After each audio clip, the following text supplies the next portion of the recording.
आज टॉपिक है आमे किपरि भाबरे परीक्षा भयरु मुक्त होई परिबा आसंतु जानिबा। आगको परीक्षा अछि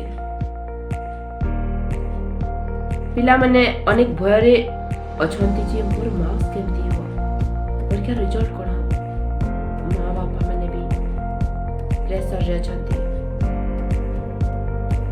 आसंतु से विषय जानिबा जे आमे परीक्षा रो भयरु मुक्त हेबा किपरि।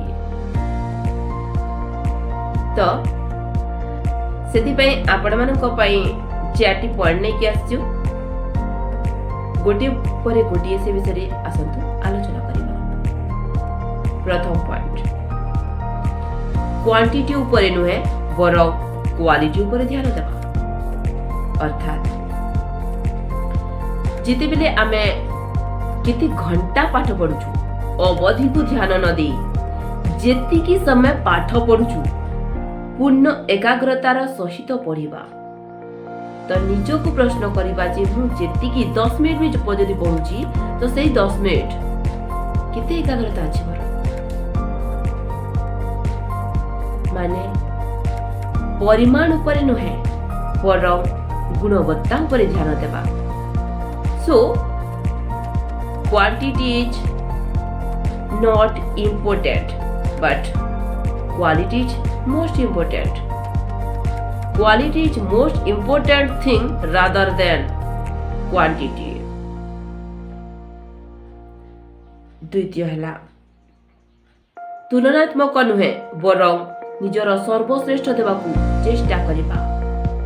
देखंतु आजिर मार्केट कंपटीशन रो तो प्रत्येक पिला अन्यठू आगको जीवाकू चेष्टा करूछंती आउ सब पले गोटी एई भावना जे से मोठारु आगको चली जीवनी तो मो मार्क्स ताटू कम होई जीवनी तो एई भय भी आमकू परीक्षा रे अनेक बाधा विघ्नर सम्मुखीन हेबाकू पडुछि। सेति पे तो आमे निज ऊपर ध्यान दे पारुनु माने निजर बेस्ट निजर सर्वश्रेष्ठ दे पारुनु तो कौन करबा हमें मते अन्यर दुर्बलता देखिबार नहीं से कौन करूछि ताटू मते बेसी मार्क्स आनिबार अछि सेही टार्गेट हम रखिबार नहीं मते कौन करिबार अछि मते मु को सब्जेक्ट रे दुर्बल अछि मते मोर सर्वश्रेष्ठ माने मते मोर बेस्ट देबार अछि एई लक्ष्य को रखिबा।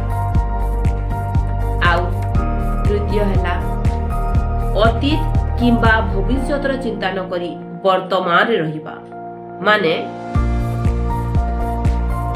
अतीत रे केते मार्क्स आनितली माने गत परीक्षा रे केते मार्क्स आनितली सेते ध्यान देबानी भविष्य रे मार्क्स केते आनिबा सेथिरे भी ध्यान देबानी बरं एथिरे ध्यान देबा संपूर्ण ध्यान देबा जे मते एबे कोन करिबार अछि वर्तमान कोन करिबार अछि माने वर्तमान ही भविष्य तैयारी करिबो तो मते एबे एई समय को मते सफल करिबार अछि।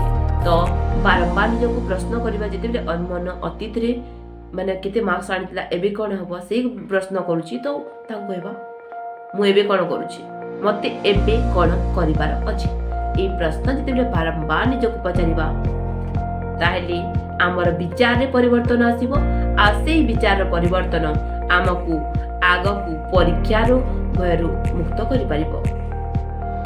आउ चतुर्थ किंतु अंतिम नुहे सेटा हला जागृति। एई तीनोटी स्टेप को फॉलो करिबा पई अनुसरण करिबा पई प्रथम दरकार जागृति माने जेमिति कि क्वांटिटी ऊपर नुहे क्वालिटी ऊपर ध्यान एटा माने तुलनात्मक नुहे बरं सर्वश्रेष्ठ ऊपर ध्यान आउ अतीत किंबा भविष्य रे नुहे वर्तमान रे ध्यान ए सब को अनुसरण करिबा पई आमको कोन करिबा को पड़िबो वर्तमान रे ध्यान देबा को हेली आ ए सब को फॉलो करिबा पई हमकू जागृति दरकार आ सेही जागृति आसीबो ध्यान माध्यम तो किछि समय ध्यान रो अर्थ एया नुहे जे आमे भगवान आ आमे अलगा भगवान अलगा आमे ताको ध्यान करिबा सेटा नुहे जे निज को भल पाए शिखिनी से केमती अन्य को भल पाए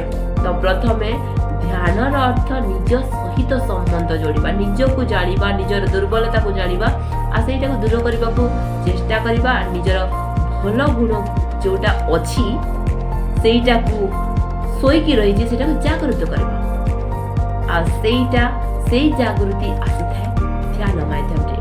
ତ କିଛି ସମୟ ସକାଳୁ, କିଛି ସମୟ ପଢ଼ିବା ପୂର୍ବରୁ କିମ୍ବା ଯେତେବେଳେ ସମୟ ମିଳୁଛି ଆମେ ନିଜ ସହିତ ବସିବା, କିଛି ସମୟ ଏକାନ୍ତରେ ବସି ଏସବୁକୁ ମୁଁ ଫଲୋ କେମିତି କରିବି ନିଜ ସହିତ ପ୍ରଶ୍ନ କରିବା।